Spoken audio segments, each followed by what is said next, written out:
자, 안녕하십니까. 자, 이번에 시청자 사연 한번 읽도록 하겠습니다.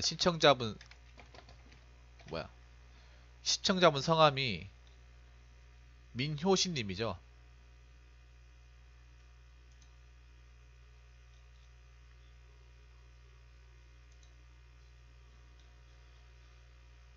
아, 민효신이 아닙니다. 문효신님이죠. 문효신. 죄송합니다.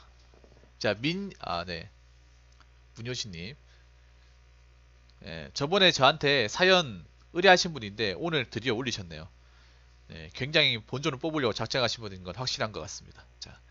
자, 지금부터 한번 우리 문효신님의 사연을 읽어드리도록 하겠습니다. 자, 여러분 같이 봐주시면 감사하겠습니다. 음, 자, 안녕하십니까. 25살 사연 신청한 사회초년생 문효신이라고 합니다. 원래 2020년 대학 4년제 졸업 예정이었지만 이번에 공시 준비한다고 올해 6월부터 1년 휴학을 했습니다. 하지만 공시 준비 한 달 하고 나서 이 길은 아니다 싶어서 어줍잖게 시간 날리느라 빨리 취업 준비하려고 하는 학생입니다. 공시 적게 된 이유는 소방직 준비했었는데 그냥 요새 취업도 잘 안되고 공무원이라는 것 자체가 안정적이고 다른 직렬에 비해서 쉽게 나온 편이라는 이유만으로 성급하게 준비했던 게 가장 컸던 것 같습니다. 공부하는 것 자체는 힘들지 않았는데 제가 원래 하려 했던 것도 아니었고 정말 성급하게 결정했던 거라 공부하면서 고민을 계속하게 되고 공시 한 달 만에 접었습니다. 그래서 이왕 1년 휴학한 거 소중한 이 시간 날리지 않고 알차게 준비하려고 하는데 무엇을 어떻게 시작해야 할지 너무 막막해서 붕어 선생님의 조언을 내가 언제부터 선생님이었나? 얻고자 사연 신청했습니다. 잡코리아에 들어가서 여러 사람들의 스펙 비교하면서 제가 지금 할 수 있는 게 인턴, 어학점수, 봉사활동이라고 생각해서 취업 사진을 오늘 찍고 자소서를 쓰면서 인턴 신청을 하고 있습니다. 또 은근히 봉사활동 적는 한도 있어서 봉사활동도 해보면 좋겠다라고 생각해서 봉사활동도 할 수 있게 지원도 했고요. 어학점수는 꾸준히 매일 하고 있습니다. 또 될 수 있으면 정보도 많이 얻고자 8월 말에 있는 취업 박람회도 가려고 하고 자소서 잘 쓰는 무료 특강도 신청해서 다음 주에 가려고 합니다. 현재 상황 4년제 지잡 때 법무법학과 학점 3.12 1, 2학년 때 공부를 너무 안 해서 2점 정도였는데 3, 4학년 때 열심히 해서 겨우 3을 넘겼습니다. 자격증은 컴퓨터 하정 능력 1급 하나 있습니다. 어학 점수 하나도 없고 저 위에 있는 게 끝입니다. 전공에 관심은 없지만 그래도 전공 살려보려고 법률사무소 직원, 기업 법무팀이라든지 송무 쪽 알아봤는데 주변 사람들이 너무 그쪽만 바라보지 말고 폭넓은 시야를 가지라고 하더군요. 사실 제가 원하는 직무도 잘 모르겠고 먼저 졸업한 여자 동기들은 법률사무소 직원 뭐 그런데 들어갔고 선배님은 중소기업 인사총무 쪽으로 갔더라고요. 저는 막연하게 목표는 크게 중견기업으로 잡고 외국계 기업도 생각했었는데 경력이 많이 필요하다고 하더라고요. 직무는 생각하지도 않았어요. 제가 좋아하는 게 뭔지 철없지만 이 나이 먹고도 모르겠더라고요. 자, 첫째, 사연을 쓰다 보니 너무 조잡하고 복잡하게 준비하고 있는 것 같네요. 아시면 돈에 또 하시면 됩니다. 현실적으로 제가 할 수 있는 최선의 방법이 뭔지 붕어 선생님의 조언을 듣고자 합니다. 자, 둘째, 법학과 나온 사람들은 대체로 어디로 가며 인사총무 경영 영업, 마케팅 쪽으로 가도 문제가 없을까요? 자, 셋째, 취업 박람회 가서는 어떻게 무엇을 준비해서 가야 하는지도 알 수 있을까요? 기본적으로 어떤 식으로 준비해서 가야 알차게 정보를 얻을 수 있나 해서요. 자, 넷째, 이력서에 올라가는 취업 사진 많이 중요한가요? 찍긴 했는데 뭔가 조금 찝찝하기도 해서요. 자, 이건 그냥 너무 궁금해서 물어보는 건데, 자, 이거 오네요. 물어보는 거 진짜 많네요. 뽕을 뽑으려고 작정을 하셨네요. 잡코리아에서 대기업이라든지 중견기업 합격한 사람 하위 20% 스펙 보니까 정말 학점 그리고 자격증 하나 이것만으로 들어간 분들도 계시더라고요. 이런 거 자소서를 잘 썼거나 운이 좋았던 케이스겠죠. 긴 사연 읽어주셔서 감사하고 조소기업에 대해서 알아보자. 정말 재밌게 보고 있습니다. 라고 적으셨습니다. 예, 민효신 이거 너무 하신 거 아닙니까? 자, 일단 잘 읽었고요. 네, 잘 읽었습니다. 일단 이 사연에 대해서 판단하기 전에 제가 문효신님한테 개인적으로 여쭤보고 싶은 게 있습니다. 여쭤보고 싶은 게 있어요. 공무원 시험을 왜 소방직을 한 달 만에 접으셨어요? 근데 일단 님 소방직 그릇이 아니에요. 그건 확실해. 소방직 왜 하고 많은지 왜 소방직을 준비를 했고 왜 한 달 만에 접었어요? 일단 근데 내가 봤을 때 소방직 님 책도 없어요. 냉정하게 얘기할게. 결론 얘기하자면. 그냥 이유를 먼저 묻고 싶어서 그래. 예. 왜 하고 많은 거. 여러분 공무원 직렬 많잖아요. 뭐 경찰, 소방, 법원, 검찰, 뭐 마약 수사직, 보호직, 보호관찰직, 그러니까 철도청도 있고 관세, 어, 식약품도 있고 지방직, 국가직, 기수직 많잖아요.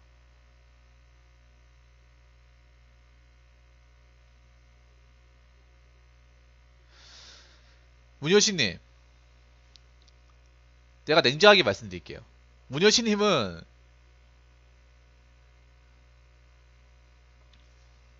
문효신님은 생각이 굉장히 짧아요. 님 절대 통과 못해. 내가 왜 통과 못하는지 얘기해줄게.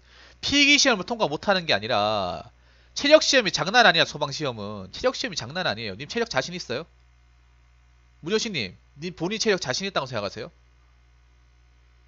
체대 출신도 후다닥 떨어지는 게 소방시험이에요. 소방 체력 엄청 높아요. 체력이 6개, 6개. 경찰은 5개인데, 경찰은 그래도 좀 널널한데, 소방은 과락 점수도 엄청 높아요. 엄청. 엄청 높다니까. 체력에서 나가 떨어진 사람도 많다니까요. 너무 쉽게 보신 거 아니야? 일단 소방을 하려면 내가 체력이나 활동적인 부분에 자신 있어야 돼. 왜냐, 이 사무실에 앉아서 일하는 게 아니거든요, 여러분들. 굉장히 사무실적인 마인드야, 이거는. 문효신님이. 소방이라는 직업 자체를 미리, 뭐? 판단해야 될 거 아니야. 소방이, 여러분, 사무실 앉아서 키보드 치는 일입니까? 서류 결제받는 일이야? 불 끄는 일 아닙니까? 위급 환자들 구조하고.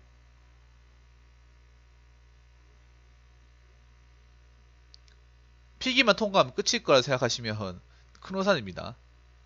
진짜 시험은 체력이에요. 진짜 시험은. 경찰도 진짜 시험은 체력이야, 체력. 체력에서 많이 뒤집어집니다. 많이 눈물도 흘리고요. 진짜 눈물 흘립니다. 아니, 그러니까 효신님이 본인이 봤을 때 체력이 된다고 생각하세요? 그러니까 그 넘을 수 있는 체력이 된다고 생각해. 여러분 하나 확실하게 알고 가세요. 여러분들 고등학교 때 체력 믿고 까부는 사람도 있잖아요. 소방 한번 체력 거치잖아요. 자기가 뭡니다. 자기가.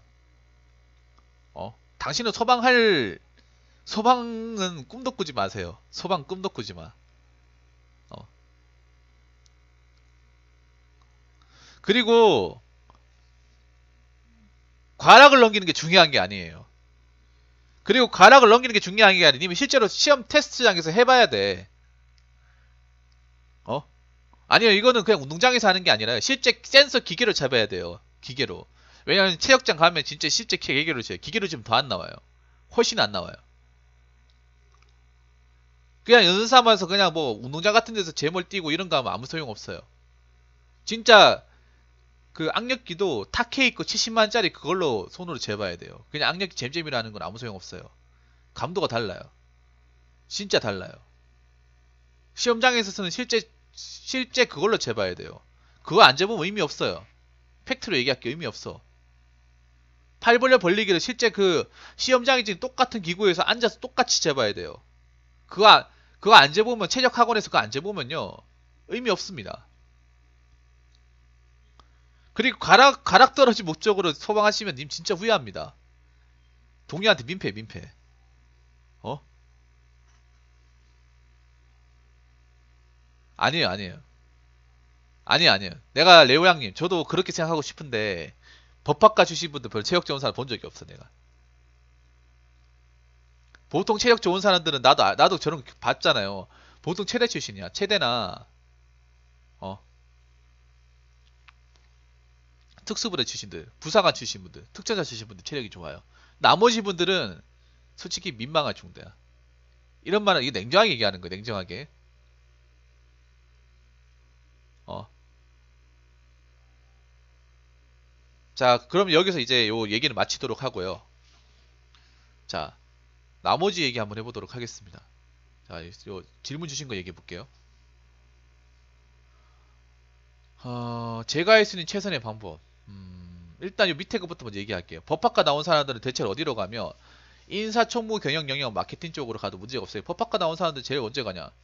제일 많이 가는 게 뭐겠습니까? 로스쿨 아닙니까? 지금 사법고시 없어졌죠? 로스쿨 아닙니까? 근데 지방대가 로스쿨 가려면 돈도 많이 깨지고 지방대 로스도 하고 와봤자 어제 좋은데 나온 사람들한테 비비지도 못하잖아. 맞죠? 그러면 이 사람들이 어디로 가겠습니까? 네, 팩트로 얘기할게. 공무원 시험으로 제일 많이 빠지는 직렬이 그 과가 두 가지가 있어요. 공무원 시험으로 제일 많이 치는 과가 두 가지가 있어요. 행정학과랑 바로 법학과예요. 과목이 겹치거든. 그리고 나와도 뾰족하게 취업할 수 있는 방법이 없어요. 사실 냉정하게 얘기할게요. 다른 4년제 학과보다 많이 불리해요. 취업 시장에서. 이건 확실하게 얘기할 수 있어요. 잘 들으세요. 어. 보통 법원 로펌이나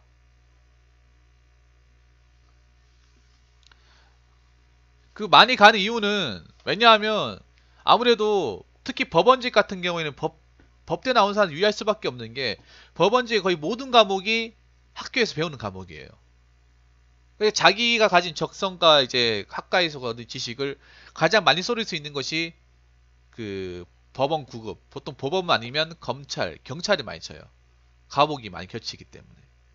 법대 출신 그러니까 경찰 공무원 중에서도 법대 출신들이 꽤 많아요. 왜냐하면 경찰 들어가도 법률을 다루는 거기 때문에 어제 법학 나온 사람들 지식을 가지고 하는 사람도 있어요. 제가 아는 사람이 그 경대법대와 영대법대 한 분씩 계십니다. 저 대구에 근무하고 계세요.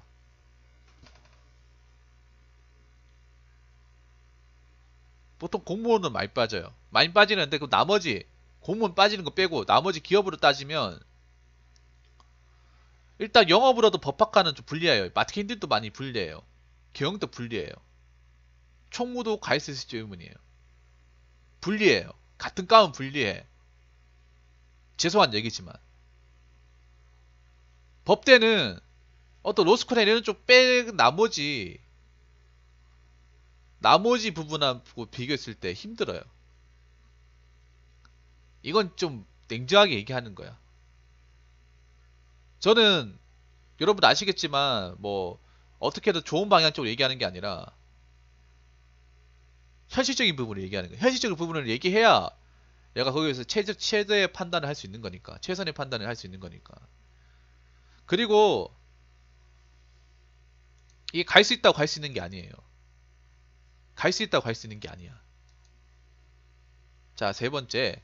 자, 취업 밤남의 가수는 어떻게 무엇을 준비해서 가야 되는지 알 수 있을까요? 기본적으로 어떤 식으로 준비해서 그냥 내가 가고 싶은 기업을 보면 돼요.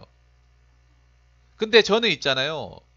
문효신님이 보셔야 될 게 중견기업 목표로 간다고 하셨는데 님 중소도 보셔야 돼요. 중소도 보셔야 돼요. 중소를 더 많이 보셔야 돼. 효진님. 이런 말 하면 저 나쁘게 보실 수 있는데요. 중소를 더 많이 보셔야 돼요. 중견은 만약에 인사청문 경영이면 저 전공을 가진 사람 뽑을 거예요. 무조건. 인사 쪽이면 무조건 저쪽 계열, 특히 어, 회계 경영학과 출신들만 뽑을 거예요. 제가 하나 예를 한번 드릴게요. 이해가 쉽도록 중견기업의 채용 그걸 보여드릴게요.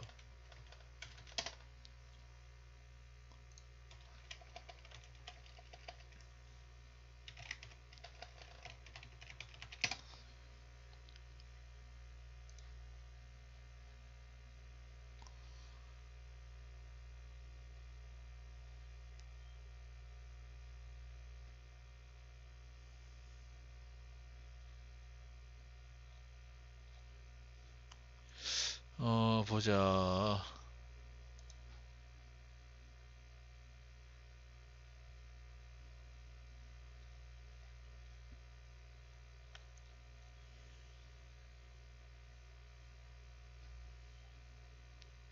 자, 이거 시간을 찍어서, 자, 사진을 찍어서 보여드릴게요. 만약 기업에서 정규직 뽑는다고 가정했을 때, 자, 이렇게 좀 작아서 잘 안 보이는데, 자, 크게 키워볼게요. 자, 여기 보시면, 자, 좀 가려서 죄송합니다만, 자, 재경팀, 정보전략팀, 미래기술팀, 개발관리팀, 전자기술팀, 경영지원팀, 캐스터팀 어디로 들어가 있었어요? 이 중견기업의 채용 공고예요. 정규직 채용 공고야. 법학으로 어떻게 들어갈 수 있어요, 이게? 자, 하나씩 찍어볼게요. 자, 캐스터, 전자기술, 개발관리, 미래기술, 정보전략 이쪽은 공대 출신자들만 들어갈 수 있어요. 거의 뭐는 공대. 재경하고 경영지원은 경제랑 경영학과 출신들만. 회계랑 요쪽 계통. 법학과가 들어갈 수 있는 과가 어디 있어요, 여기서? 그냥 모든 많은 중견기업 중에 하나를 제가 보여준 거예요, 지금. 찍어가지고. 이게 현실이에요. 이게 현실이야. 그러니까 효신님이 지원할 수 있는 데는 그런 거예요. 전공 무관. 4년제 출신 중에서도 전공 무관이야. 어? 전공 무관인 데를 하셔야 돼요.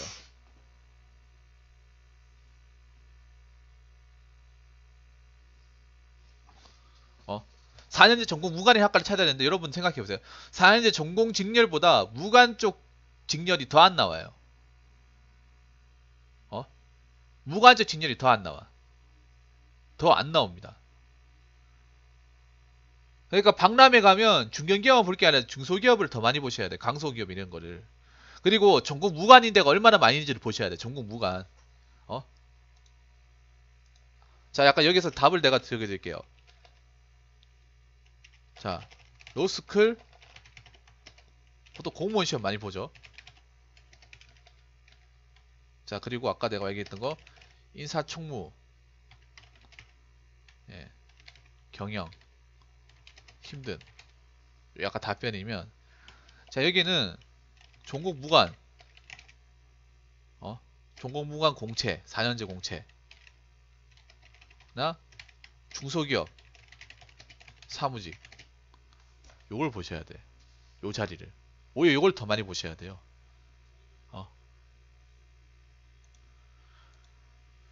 자, 이력서에 올라오는 취업사진 많이 중요한가요? 찍긴 찍히는데 그냥 단장이가 찍으면 되겁니다. 단장이 찍으면 다 똑같아요, 남자들은. 여러분 솔직하게 얘기할게. 이력서 찍은 정장 입고 찍으면 다 똑같이 보입니다. 얼굴에 뭔가 뭐 안하검수나 뭐 얼굴에 흉터 있다거나 뭐 그 뭐 인상에 막 특별하게 문제가 없으면요, 장동건이 아닌 이상 다 똑같아요, 여러분. 장동건 정우성이 아닌 이상 다 거기서 거기야, 여러분. 남자를 100명을 딱 모셔놔도. 강소기업요, 한 연봉이 한 매출이 한 5천, 아니 500에서 한 1000만원 사이, 네, 그 정도. 그리고 성과급을 뭐 회사에서 직원들은 상여금을 한 300에서 400%, 성과급을 한 100에서 200%줄 수 있는, 매년 그렇게 줄 수 있는 회사.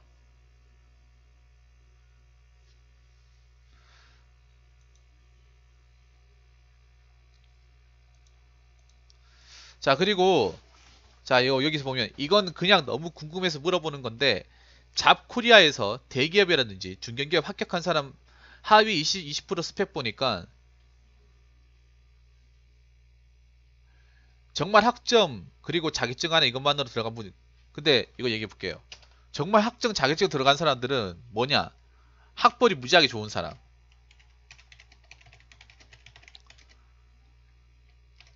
예를 들어 뭐 인서울권, 서울대 정도는 아니어도 뭐 중앙대, 요즘에는 중견기업도 인서울권들 많이 지원합니다. 뭐 세종대, 뭐 동국대, 인하대, 요런 것. 이유가 있어요, 여러분. 다 이유가 있어. 아니면 뭐 경우에 따라서는 뭐 성균관대도 있어. 다 이유가 있어요. 자, 두 번째는 학점이 좋은 사람. 보통 3.0을 기준으로 뽑는데 학점이 4점대 초반. 4대 초반이 과에서 거의 이 두 가지만 좋아도요. 자격증 꼭 없어도 돼. 요 두 개만 좋으면 자격증 굳이 많이 안 따도 돼요. 학벌이 좋은데 학점까지 좋다. 그럼 자격증이 목숨 걸 필요가 없어요. 왜냐면 두 개를 확실하게 앞서고 있으니까. 그 회사에 특별하게 자격증을 막 특별하게 우대한다거나 그런 요강이 없으면 저 두 개만 있으면 여러분 그렇지 않습니까? 어? 학점이 좋다는 거 학교 생활 굉장히 충실하게 따랐다는 증거잖아요, 여러분. 학교 생활 열심히 했다는 객관적인 증거잖아요. 그거 말고 뭐가 있어요? 자격증 따고 하는 사람들은 학교 생활을 그만큼 열심히 못했으니까 자격증으로 커버 치는 거 아니겠습니까? 어? 내가 학교 생활을 그만큼 열심히 못해가 학점이 후달리니까 뭐라도 면접관한테 내가 놀지 않았다는 모습을 보여줘야 되니까 그걸 보여주기 위한 증표로 자격증이나 뭐 대외 활동 같은 거 많이 적는 거 아니에요? 만약에 내가 뭐 학교도 괜찮아야 나왔는데 장학금까지 받아가지고 4등대 초반 4등대 초반이면 장학금 무조건 받았다 보는데 학교에서 뭐 과탐을 몇 번 했다거나 교수님 말 잘 들어가면서 그렇게 한 사람인데 학교 생활 이거는 이제 인사 당단자가 봐도 알 수 있어요. 아, 얘 이 정도면 진짜 학교에서 진짜 살았나 보네. 학교에서 진짜 열심히 했나 보네. 어? 학교도 괜찮은데 나왔고. 그리고 생각해봐. 4년제 공채 나왔는데 과연 자격증 나온 거 다 써먹을 수 있을 것 같아 회사에서? 인사 담당자만 알 거 아니에요. 회사 와도 자격증 10개 있어도 우리 회사 오면 처음부터 배우면 다 꿀먹은 벙어리 되는 거 겪어봤으니까 당연히 알 거 아닙니까? 그 당연히 어떡 하겠어요. 그냥 뭐 이 정도만 있는 사람 뽑는 거예요. 다 이유가 있는 거예요 그게. 자소서 잘 쓴 사람도 있겠죠. 자소서를 웬만하면 거기서 거기야. 정말 잘 쓰는 사람은 한 10명 중에 1명? 20명 중에 1명? 그 정도예요. 자소서 빨로 갔다 온 사람도 있게 하죠. 근데 그게 손가락에 꼽을 정도야. 모르는 합격자 중에. 모르는 합격자 중에 손가락에 꼽을 정도예요. 그 웬만하면 불가능한 소리예요. 객관적으로 보면. 무슨 말인지 아시겠습니까? 문효신님? 요 두 가지 조건을 같이 채운 사람이에요. 거의 웬만하면 요 두 가지 조건을 같이 채운 사람이에요. 무슨 말인지 아시겠어요? 웬만하면 거의 답변이 된 것 같은데. 자, 그리고 법률사무소 직원 들어가면 되죠. 근데 이게 문제가 뭐냐? 페이가 작아요. 효신님 알고 계시죠? 법원 성무. 솔직히 법원 성무 있잖아요. 법대 안 나와도 갈 수 있는 거예요. 그냥 그거잖아요. 변호사들 시다하는 거잖아. 맞죠? 변호사들 사건 같은 거 있으면 서류 같은 거 뽑아가지고 미리 갖다 준다거나 아니면 변호사가 바빠가지고 못하는 것들 뭐 법원에 서류를 뭐 소송 서류 제출한다거나 맞죠? 아니면 뭐 어디 가서 아니면 어디가 뭐 관공서나 가가지고 서류 같은 거 파일 출력해 온다거나 이런 일이야. 이건 법대가 안 나와도 할 수 있는 거예요, 여러분들. 법대가 안 나와도 할 수 있어요. 그리고 할 거면요, 여러분 민효신도 알겠지만 이걸 할 거면 강남 가야 돼요. 강남 노폰 가야 돼요. 이거 한 강남 노폰 안 할 것 같으면 진짜 짜요. 내옥할 정도로 짭니다. 대구를 기준으로 얘기할까요? 대구는 한 140에서 150이야. 세전. 눈물 나도록 짜요.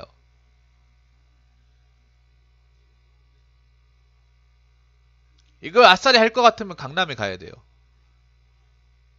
강남 로폰 가야 돼. 큰 물에서 넣어야 돼요.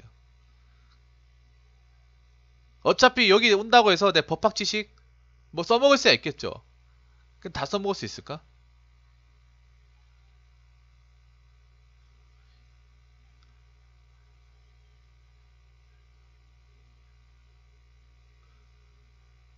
좀 너무 냉정하죠. 죄송합니다. 민효신님.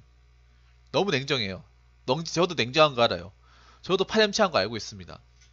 저도 막 싸가지 없는 거 알고 있어요. 싸가지 없다고 얘기해도 할 말 없습니다. 죄송합니다. 죄송해요. 여자 동기들은 당연히 법률사무소 직원 가겠죠. 여자들은 여러분 생각해봐요. 남자들이 200 가지고 돈 준다 하더라도 할까 말까 하지. 여자들은 180, 170만 보도 일하겠다고 하는 사람도 많아. 이게 현실이야. 조소기업의 캐드원들이 왜 돈을 적게 받는지 아세요? 그 자리를 여자들이 더 많이 차지하고 있거든, 남자보다. 그 자리를 여자보다 남자들이 더 많이 차지하고 있어요. 조소기업 가면 캐드라고 캐드원이라고 해가지고 캐드 오토캐드에서 이제 도면 해가지고 거기에서 필요한 것들 공장에 작업할 때 출력한다거나 아니면 뭐 서류 그 수정한다거나 그 사람들 여러분들 조소기업 가면 80%가 70, 80%가 여자들이에요. 그 왜 그러냐 하면 싸기 때문에 다른 이유 없습니다. 싸게 부려먹을 수 있기 때문에. 그분들 여자분들 실력 좋은 사람도 많아요. 근데 돈 많이 못 받아요. 캐드 많은 건 돈 많이 못 받아요. 그 사람 돈 안 줘요. 조소 사장들이. 맨날 하는 소리가 뭐죠? 너희들 사무실 편하게 에어컨 쓰면서 뭐 그렇게 대단한 거 한다고 이렇게 얘기합니다.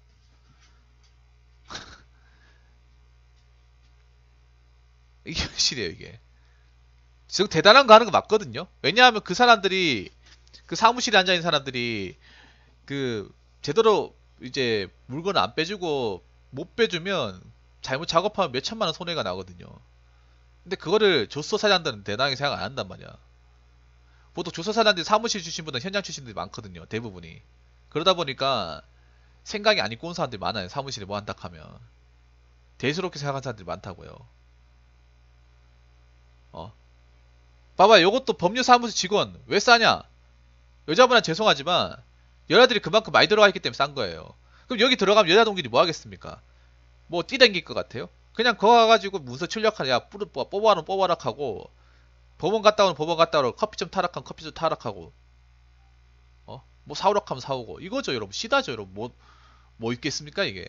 그리고 같은 값에 여자를 쓰려고 하겠죠 남자보다는. 왜냐 더 싸게 쓸 수 있으니까. 어 훨씬 더 싸게 쓸 수 있으니까. 그리고 법률 사무소 간다고 해도 뭐 큰 건물에서 일하겠습니까?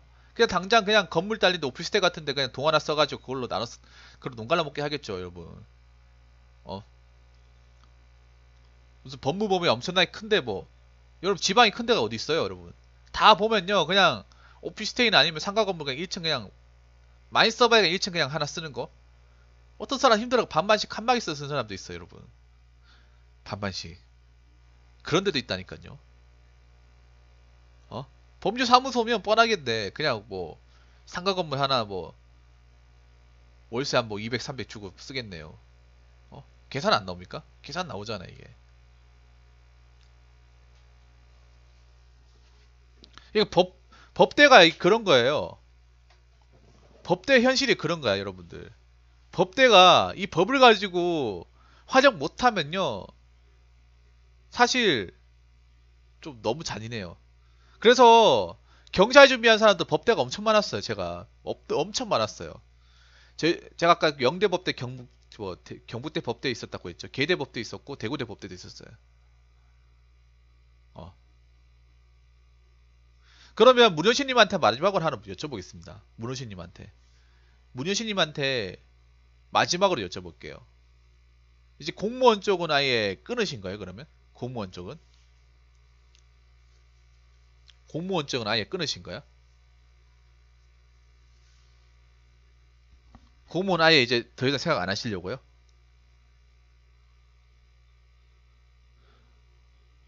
그렇죠. 그리고 이분 같은 경우에 남들보다 학점을 더 많이 올려야 돼. 미로신이 그리고 아셔야 될 게 있어.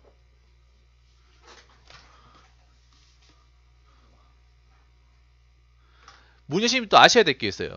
이것도 냉정할 수 있는데 만약에 네가 난 죄송합니다. 만약에 님이 저공문화 내잖아요. 저 학점 가지고 안 돼요. 3.12 가지고 안 돼. 3.5 이상 찍어야 돼요.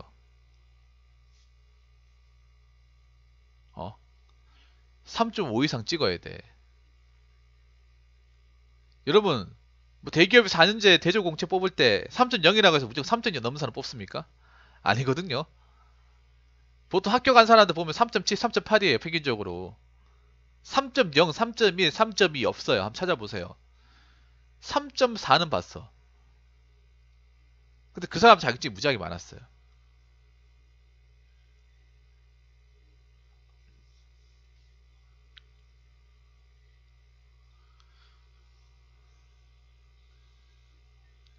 그러니까 님이 설령 저쪽으로 진로를 목표를 잡는다 하더라도 굉장히 험난할 거예요. 어. 그러니까 저는 너무 높은 목표를 잡지 말라고 얘기해요. 그래서 차라리 괜찮은 중소기업에서 어,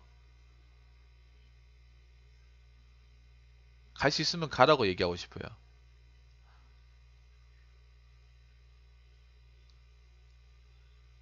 이게 법대의 어떤 비애입니다. 법대의 비애야. 어, 법대가 가진 장점을 활용 못하면요, 이게 족쇄가 돼버려요. 안타깝지만 제가 그런 사람들을 여러 봤어요. 법대라는 게 어떤 시험에 합격할 거 아니면, 그래서 법대 친구들이 보면 그렇게 하는 사람들이 많아요. 법대 사람들이 보면 1학기나 뭐 2학기, 그러니까 1학년만 하고 바로 공무원 시험에 뛰어드는 사람들 많아요. 법대가.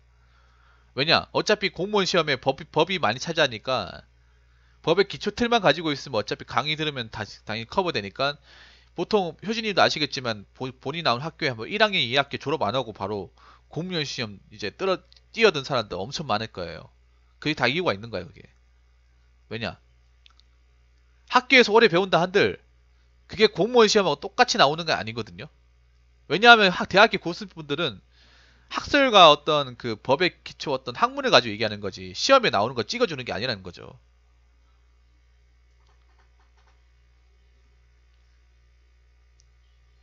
음? 찍어주는 게 아니라는 거예요. 그러면 내가 학원 가가지고 그걸 다시 배워야 돼. 학원 나온 사람들, 강사들은 어디 시험에 나온지를 정확하게 알려줘가지고 문제를 맞추는 거 가르쳐 주는 사람이에요. 교수분들은 그냥 학문 자체를 그냥 널찍하고 그냥 굵직하게 가르쳐 준 사람이고, 어, 시험에 나올지 안 나올지 그건 자기 관심이 없고. 그래서 1학년 때는 보통 기초를 배우잖아요. 법의 기초.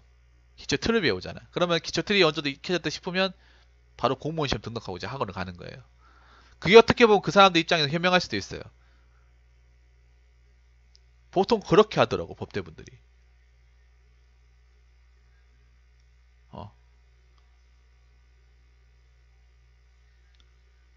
저는 포기하라 이 말을 드리는 게 아니에요. 포기하라. 효심한테 포기를 하라는 게 아니라 현실에 맞춰서 하라는 거예요. 현실에서 맞춰서 하라는 겁니다.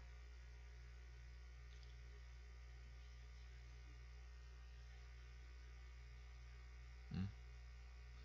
현실에 맞추지 않고 어떻게 되겠지 하면 그게 진짜 본인한테 돌아옵니다. 지금 어떻게 보면 그 문효신님도 어떻게 내가 맞춰보면 되겠지라는 생각을 가지고 했던 것 같아요. 근데 현실은 냉혹한 겁니다. 냉혹한 거. 응? 그 사람들이 괜히 그 법학과 나와가지고 공무원 시험에 뛰어드는 거 아니에요. 제이진님 어서오세요. 반갑습니다. 뛰어드는 게 아니야. 다 이유가 있고 목적이 있었던 거예요.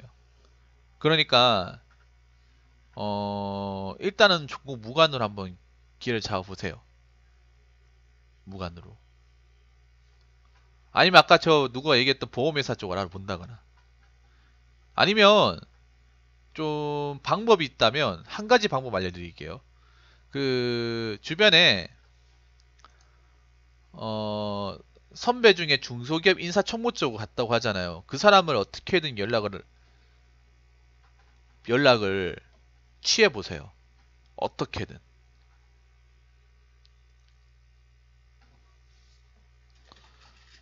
어떻게든 연락을 취해 가지고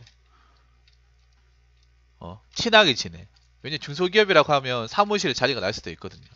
그러면 이분이 인사청무 쪽에 있으면 저 사장님 저희 쪽에 연락은 되면 이렇게 하면 돼. 만약에 그쪽에 사무실에 총무 쪽에 누가 회계 쪽에 사람이 비었다.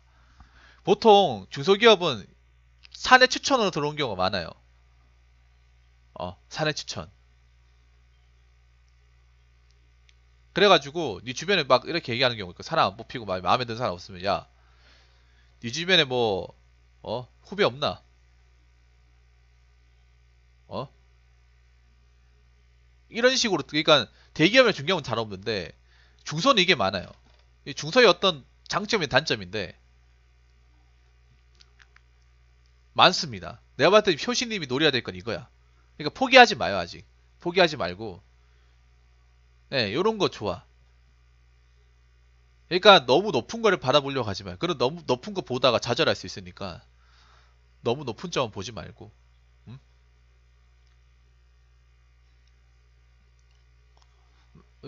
뭐 일하다가 만약에 뭐 어떤 사람 뭐 자리 빈다거나 뭐 사람 뽑아야 되는 경우 있잖아요. 그러면 그 후배한테 저 혹시 뭐 만약에 뭐 인사 만약에 선배한테 혹시 그 선배 혹시 뭐그 사무실 쪽에 뭐 총무나 거기 자리 남는 거 없어요? 하면 안 그래도 우리 거기 사람 뽑는 것 같은데 그럼 나중에 봐놓고 그 선배 혹시 여기 담당자분하고 친해요?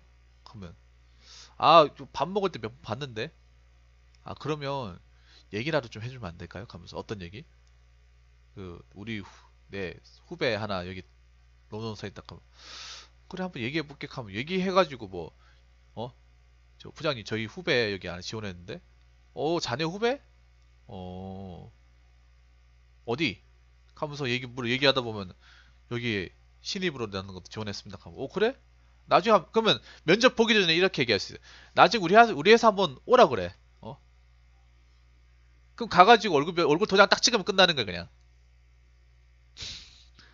그러면 어떻게 되냐 하면 중소기업 같은 경우에 채용 공고 넣었다가 다시 집어 넣는 거야 다시. 사람 뽑았다고 그냥. 이런 경우도 있어요. 밥 먹고 어 점심 먹고 오라 그래. 네, 그런 경우도 있어요 진짜. 이거 뻥 아니야. 뭐 얘기해보고 뭐 그러니까 눈을 좀 낮춰야 돼요. 눈을 좀 낮추시고 그렇게 하는 방법이 제가 봤을 땐 좋을 것 같아. 어? 야, 효신님한테 또 이런 또 고급 정보를 또 알려주네. 고급 정보를. 어? 효신님 오늘 팩트로 1차로 뚜르기 맞고 또 고급 정보로 또 뚜르기 맞고 맞죠? 두 번 뚜르기 맞네요. 예, 두 번 뚜르기 맞으면 네, 두 번째 또 후원하시면 되고요. 이게 조소기업의 어떤 중소기업의 좋은 점이에요. 그러니까 요거를 쓰시길 바랄게요. 중소기업도 그리고 마지막으로 효신님한테 드리고 싶은 말씀은 중소기업도 중소기업 나름이에요. 조소도 조소 나름이야.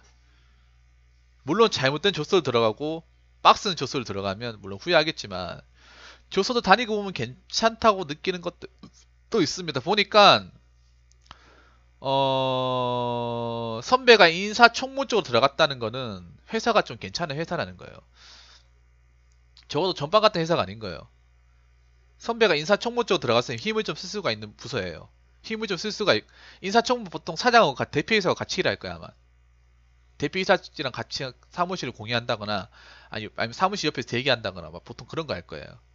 뭐 보통 인사총무 아니는 그런 거 대표이사가 뭐 큰 거래처나 외국에 뭐 어떤 사람이 있으면 그 사람들 나와가지고 뭐 자리 모셔다 적어 이렇게 미팅을 먼저 뭐 자리 같은 거 바로 하게 한다거나 스케줄 같은 거 이제 뭐 대표이사님 있으면 보고한다거나 30명 더 넘어요. 100명도 넘을 수 있어요. 인사총무 있으면 30명은 더 훨씬 넘어요.